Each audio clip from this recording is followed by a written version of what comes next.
This man is the worst backstabber I've ever seen. One minute he was a household name and a national hero, and the next minute he's the most wanted man in Korea. His name is Jack. He was an honest courier.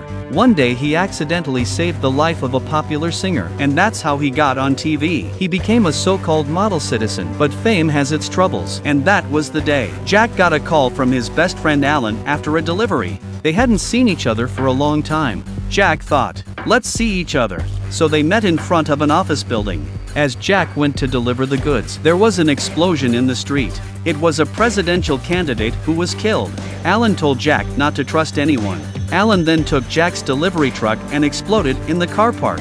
A confused Jack has no time to grieve for his friend. Now he is being chased by a group of men in suits. It took him a lot of effort to get away from them. Jack arrives at his girlfriend's house. He watches the news on the TV with fear, but to his horror, he discovers that his girlfriend is also a killer. The two fight. His girlfriend is knocked unconscious. Jack doesn't have time to rest. The killer was ready to break into the house. Jack had to escape through the window. At last Jack has escaped, but a conspiracy is unfolding. A wanted notice for Jack is being broadcast around the city. The police and politicians are looking for Jack, and Jack's little brother is tied up by the politicians. Jack discovers through surveillance that the man who took out his brother looks a lot like himself. Jack finds out that he is just a scapegoat. All the media hype these days was to use him in a plot. And the man who looks like Jack. The man who looks like Jack is an imposter with a facelift. In a panic, Jack is tied to a car by a group of men. They were about to drag Jack to the police station to turn himself in.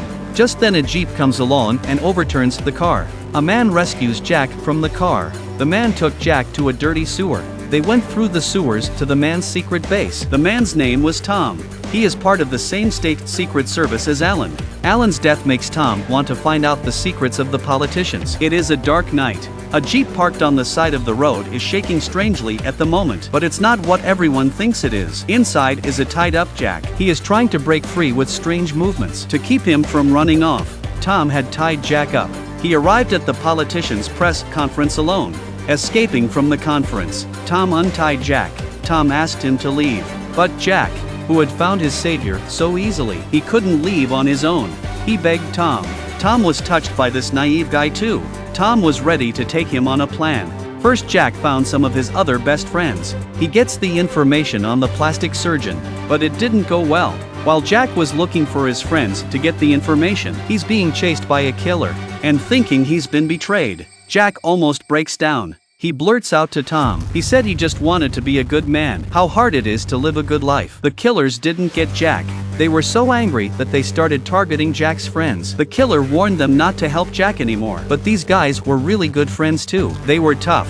By now, Jack and his friends had found the plastic surgeon at the game room. The doctor tried to run, but there's nothing a beating can't fix. If there is, it's 2 beatings. In the course of the chase, Jack saw on the TV that his father still believed in him. He was touched. Through the information from the plastic surgeon, Tom and Jack saw an address. It was a deliberate signal left by the imposter. The 2 men decided to accept the invitation. Jack first sent a surrender recording in his own voice to the police station. The police, the politician and Jack are all 3 together. A hunt for fish and bait begins. It's a rally for the takeaway boys. Dozens of delivery boys have flocked to an office building. Jack and Tom are hiding in the group of delivery boys. The snipers sent by the passengers upstairs are also looking for targets. When the police arrived late and saw the building full of delivery boys, they were dumbfounded.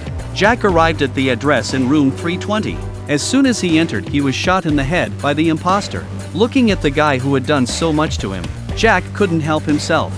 He jumped on the imposter, but Jack was no match for a professional killer.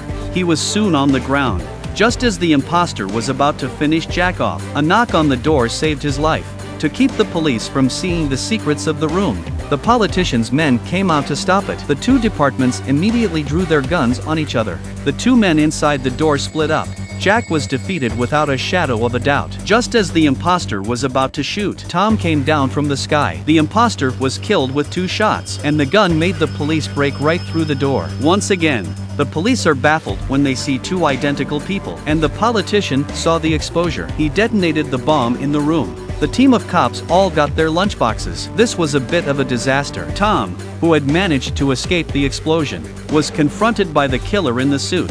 The fight was fierce. In the end, Tom won and took out the killer. And Jack, the first one to escape, got the politician as an imposter. He was about to leave Korea to smuggle himself out of the country. Jack, already sitting on the boat. He sees his friends on TV, still believing in him. He decides to stay and expose the politicians. At first he wants to expose the politicians' crimes to listeners on his ex-girlfriend's radio station. But how could this be possible? The radio station is soon cut off, and the city is raided again. And Jack is being hunted and forced into the same sewers that Tom brought into. He knew there was no escape. He was stalling for time. He uses the water in the sewers to flush out his enemies and save himself.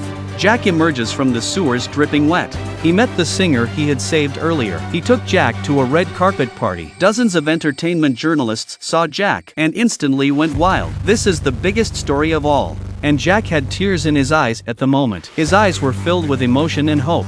And that's the end of the story. What happens to the politicians at the end is not specified, but Jack and his friends are back together singing again, and they live on with hope in place of the dead Alan.